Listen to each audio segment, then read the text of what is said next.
Hello दोस्तों, मैं हूं Vishnu and welcome back in our YouTube channel reaction zone. और दोस्तों कैसे हो? तो दोस्तों आज का जो वीडियो मेरे पास लेके आए वो नेपाल के ऊपर है। जी हाँ, नेपाल का जो वीडियो है इसमें हमें ये बताया गया है कि नेपाल अब धीरे धीरे बढ़ता जा रहा है फिर से राजा और रानियों का देश।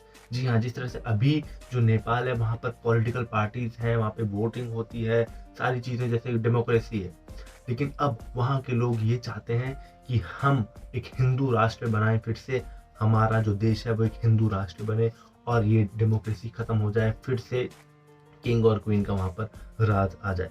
अब क्या है इसके पीछे की पूरी कहानी, क्यों लोग ऐसा कर रहे हैं? इसके पीछे काफ़ी सारे लोग धरना प्रदर्शन कर रहे हैं, काफ़ी सारे लोग वहाँ पर एकजुट होकर के सरकार के खिलाफ खड़े हुए हैं। आखिर ऐसा क्यों है, आज हम जानेंगे इस वीडियो में और जानेंगे पूरी कहानी। और फिर वीडियो के एंड में थोड़ा सा हम डिस्कशन करेंगे नेपाल के बारे में, डेमोक्रेसी के बारे में और वहाँ के किंग्स के बारे में। ओके, पूरा वीडियो देख लेते हैं, उसके बाद ही हमें कुछ जानकारी मिलेगी, फिर डिस्कस करते हैं। स्टार्ट करते हैं वीडियो को। 1 2 3 गो। आशा करता हूं आप सब बहुत अच्छे होंगे। मेरा नाम है सिद्धांत अग्निहोत्री, स्टडी ग्लोस पे आपका बहुत बहुत स्वागत है। आपने बिल्कुल सही सुना, नेपाल खत्म? Question mark. देखिए, क्या रिपब्लिक ऑफ नेपाल खत्म हो जाएगा? वाकई में दोबारा से किंगडम ऑफ नेपाल आएगा। नेपाल को मैंने काफी बार कवर किया है। किंगडम ऑफ नेपाल, केपी ओली की बायोग्राफी, नेपाल का इतिहास आप देख सकते हैं। बट हम यहां पे भी बताएंगे, हम ये क्यों बात करें इसको भी बताएंगे। तो अगर नेपाल की बात करें बेटा, तो नेपाल में हो रहे हैं प्रोटेस्ट। सर क्यों? देखिए, एक चीज मैंने पर्सनली ये ऑब्जर्व की है। 2008 में मैंने जस्ट 10th अपना किया था, ठीक है, जस्ट अपना 10th जो है वो पास किया था। अभी मैं 30 साल का हूं। तो 2008 में जब मैंने अपना 10th पास किया, उसी समय नेपाल में कुछ हुआ। नेपाल में कॉन्स्टिट्यूशनल मोनार्की निकल, पहली फुर्सत में निकल, ये हुआ और नेपाल एक रिपब्लिक बन गया। क्यों हुआ ऐसा? पीछे चलिए, पीछे, बहुत पीछे चलना पड़ेगा हमको। और अशोक एम्पायर, मौर्यंस, अशोक एम्पायर का, अरे उससे भी पीछे चलिए। देखिए, उस समय नेपाल भारत का ही था, भारत का ही पार्ट था, ठीक है। लुम्बिनी में जन्म हुआ था, जो साउथ नेपाल में आता है, किसका? भगवान बुद्ध का। मौर्यन एम्पायर, बाद में अशोक आए, चंद्रगुप्त मौर्य और अशोक ने तो फिर पूरा भारत ही यूनाइट कर दिया। तो मौर्यन एम्पायर जो है वो नेपाल इनके अंडर में, और उसके बाद चलती रही, मल्लाज आए और बहुत लोग आए। लेकिन मेन दोस्तों 16th century, Gorkhas, most important 16th century जो है, जब ये खास लोग थे जो यहां पे डील करते थे। आपको बता दूं कि जब भी हिंदुइज्म की बात होती है तो नेपाल जो है ना, भारत के बाद दूसरा सबसे बड़ा हिंदू राष्ट्र है। भारत के बाद की अगर ऐसे बात करो आप, पॉपुलेशन हालांकि वहां खाली 3 करोड़ है, बट 82% वहां पे हिंदुइज्म है। भगवान शिव की वहां पे पूजा की जाती है। और नेपाली अभी भी कहते हैं कि असली हिंदू तो हम हैं, असली हिंदू तो हम है। गाय की पूजा की जाती है वहां पे, नंदी बहुत बड़ा सिंबल है वहां पे, असल हिंदू राष्ट्र। और आपको एक और बहुत जबरदस्त फैक्ट बताता हूं, नेपाल पूरी दुनिया में बहुत ऐसे कम देश हैं जिन पर कोई आक्रमण नहीं कर पाया। अभी सैम बहादुर मूवी आने वाली है। सैम मानेकशॉ ने एक बार बोला था ना कि अगर कोई मरने से डरता है तो वो झूठ बोल रहा है या फिर वो गोरखा है। यही गोरखास ने पूरे नेपाल को बना दिया और औकात नहीं थी कि कोई इंसान नेपाल पे, कोई देश नेपाल पे जो है वो आक्रमण कर दे। बस एक बार ये एंग्लो नेपालीज वॉर हुआ था 1814 से लेकर 16, बस वो इकलौती प्रॉब्लम थी नेपाल की। जब नेपाल झुका था और ट्रीटी ऑफ सगौली साइन हुई थी, तो बहुत सारे एरिया जो है वो नेपाल ने भारत को दे दिया। सिक्किम और हिमाचल के भारत के बहुत सारे एरियाज, नेपाल, आज का नेपाल तो छोटा है, पहले का नेपाल बहुत बड़ा था, ठीक है। भारत के बहुत सारे एरियाज, फिर बाद में ब्रिटिश ने उन सब एरिया को यहां पे शामिल कर लिया। और उसके बाद फिर जब हम आजाद हुए तो फिर आज का जो नेपाल है वो अस्तित्व में आया 1951, क्योंकि वो एक बहुत बड़ा पीरियड था। तो अब गोरखास ने यहां पे, देखिए, गोरखास 15th सेंचुरी से ही, जो शाह डायनेस्टी थी, मतलब ये डायनेस्टी जो है वो बहुत टाइम से रूल कर रही थी। लेकिन किंगडम ऑफ नेपाल, देखिए, यूनाइट नहीं था नेपाल, नेपाल डिवाइडेड था। चौबीसिया यानी कि किंगडम ऑफ 24 स्टेट्स, नेपाल को यूनाइट किया 1743 में, 1743। पूरा 18th सेंचुरी में नेपाल यूनाइट हो गया, यूनिफिकेशन ऑफ नेपाल। और ध्यान दीजिएगा, इसमें बहुत भारत के भी, आज के जो बहुत सारे एरिया भारत के भी थे, ठीक है। और फिर जैसा कि हमने बताया, एंग्लो नेपाल वॉर हुई, उसके बाद राणास भी आए थे 1846 में। अच्छा, राणास भी देखिए, यहां पे राणास जब आए तो उनके पास पावर आ गई, ठीक है, लेकिन वो राजा नहीं बने। अब उन्होंने प्राइम मिनिस्टर हो गया, प्रेसिडेंट, वो सब वही जो है वो चुनाव करते थे, उसका सत्ता उनके हाथ में थी, है ना। 1846 के बाद 1846 से 1846 से कट टू 1951, 1951 आता है। अब 1951 जब आया, 1950 में भारत ऑलरेडी जो है वो ट्रीटी साइन कर चुका था, फ्रेंडशिप ट्रीटी नेपाल के साथ। नेपाल से बहुत अच्छे रिश्ते थे, होंगे ही। सबसे बड़ी तो हमारा कल्चरल टाइज है, हिंदुइज्म, यही हमको जोड़ता है। तो ये हुआ। अब जब यहां पे राजा आए तो अब देखिए, अब हम नए जमाने में प्रवेश कर चुके थे। तो राजा ने क्या कहा, बोला कि इधर आओ, सारे सबको बुलाए नेताओं को, एक काम करो, तुम हमारे साथ आओ, हमारे साथ रूल करो। क्या बात है, तुमको हम पोजीशन देंगे, तुमको प्राइम मिनिस्टर बना देंगे, तुमको प्रेसिडेंट बना देंगे, बहुत बढ़िया है। एक संविधान बना, मतलब एक पूरा प्रोसेस शुरू होता है। लेकिन 1960 में एक ऐसी चीज हुई जिसने आज के नेपाल को जन्म दिया। हुआ क्या, 1960 में सब बैन, सारी पार्टी बैन, एक पंचायत सिस्टम आया। अब इस दौरान 1960 से लेकर 1990 तक नेपाल मॉडर्नाइज तो हुआ, बहुत मॉडर्नाइजेशन आया, डेवलपमेंट भी हुए, लेकिन लोगों को कोई राइट्स नहीं थे। यहां पे 30 साल में लोग परेशान, हैरान कि अरे छीन लिया हमसे सब कुछ, पंचायतें। क्योंकि देखिए राजा ने क्या किया ना, देखिए एक यहां पे रीजन मैंने आपको कई बार बताया है कि प्रोटेस्ट कब होते हैं।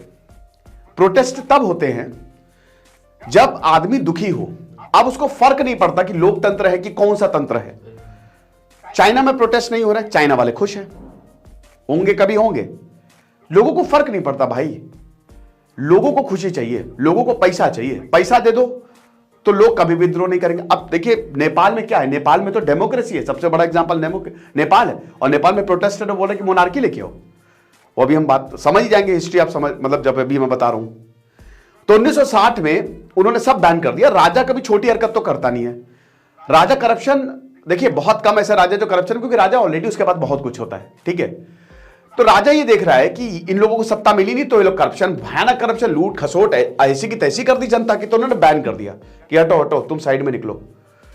अब सही बात है, अगर आप देखो तो जब जब नेपाल में मोनार्की रही है, नेपाल प्रॉस्पर किया है। 1990 में, 1990 में कॉन्स्टिट्यूशनल मोनार्की आती है, बहुत ज्यादा बवाल हुआ और फाइनली कॉन्स्टिट्यूशनल मोनार्की आई। अब इस समय बहुत सारे ग्रुप, नेपाली कांग्रेस का जन्म होता है इसी समय, कम्युनिज्म, कम्युनिस्ट पार्टी जो है वो नेपाल में खड़ी हो गई थी और वो डिमांड करने लगे थे कि पिछले 30 सालों से जो तुमने हमको राइट्स नहीं दिए वो हमको दो। तो कॉन्स्टिट्यूशनल मोनार्की आ गई। उसके बाद 1996 में शुरू हो जाता है नेपाल में सिविल वॉर। कॉन्स्टिट्यूशनल मोनार्की आ गई बट फिर भी कॉन्फ्लिक्ट चल रहा था। एक संविधान आया 1990 में, लेकिन कॉन्फ्लिक्ट तब भी राजा और इनमें चल रहा था। तो कम्युनिस्ट और राजा के बीच में हो गया सिविल वॉर और ये 10 सालों तक चलता है, 2006 तक चलता है। और फाइनली राजा हटे, राजा हार गए और 2008 में, 2008 में रिपब्लिक ऑफ नेपाल का जन्म हुआ। पूरी तरीके से संविधान, मतलब जो मोनार्की है उसको एबॉलिश किया गया कि आज से कोई राजा पाजा नहीं होगा, राजा का बजाएंगे हम बाजा, तो तुरतुरी लगा के निकल लो। लेकिन राजा तो राजा है, मूड खराब हो उनका कि ऐसे कैसे हो सकता है। बट यहां पे अब कम्युनिज्म आ गया, तो दो बड़ी पार्टी, एक कम्युनिस्ट पार्टी और एक नेपाली कांग्रेस। 2015 में फिर एक संविधान आया, बहुत सारे संविधान आए हैं। 2008 से लेकर 2023 तक मैं आपको बताना चाहता हूं कि नेपाल में काफी अनस्टेबिलिटी रही है। भारत के खिलाफ बहुत सारे, आपने देखा था 2015 में जो ब्लॉकेड लगा था, 2018 में भी इकोनॉमिक क्राइसिस। अभी केपी ओली के ऊपर यह बोला जाता है कि तो चाइना की गोद में जाके बैठ गए हैं। यह बात सच है। जब जब नेपाल में मोनार्की रही है तब तब नेपाल प्रॉस्पेरस रहा है। बहुत कम ऐसे देश हुए हैं। बट मुझे शायद हिंदू प्रिंसिपल पे चलना, मे बी, कि यहां पे नेपाल में देखिए ऐसा नहीं है कि, देखिए ये इंसान के ऊपर डिपेंड करता है। राजा भी खराब हुए हैं, सारे राजा अच्छे भी नहीं हुए, तभी लोगों ने विद्रोह किया। लेकिन अब यहां पे करप्शन बहुत ज्यादा है, लोगों का काम हो नहीं रहा है।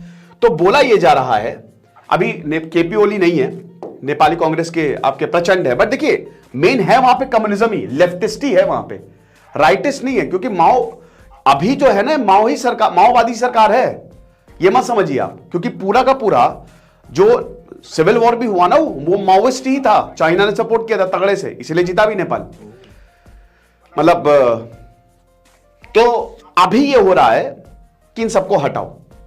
ये है इस समय के प्रेजेंट राजा ज्ञानेंद्र विक्रम शाह और इनको लेके आओ, ठीक है।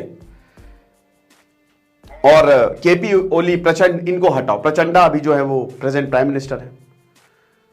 तो नेपाल में सड़कों पे लोग आ गए हैं, लाखों में लोग आए हैं, हर जगह प्रोटेस्ट हो रहे हैं। अभी नेपाल 7 प्रोविंसेस में है और बोले जा रहे हैं कि, और देखिए काफी इंडिया से कॉन्फ्लिक्ट हो रहा है, काफी ब्लॉकेड्स लग रहे हैं।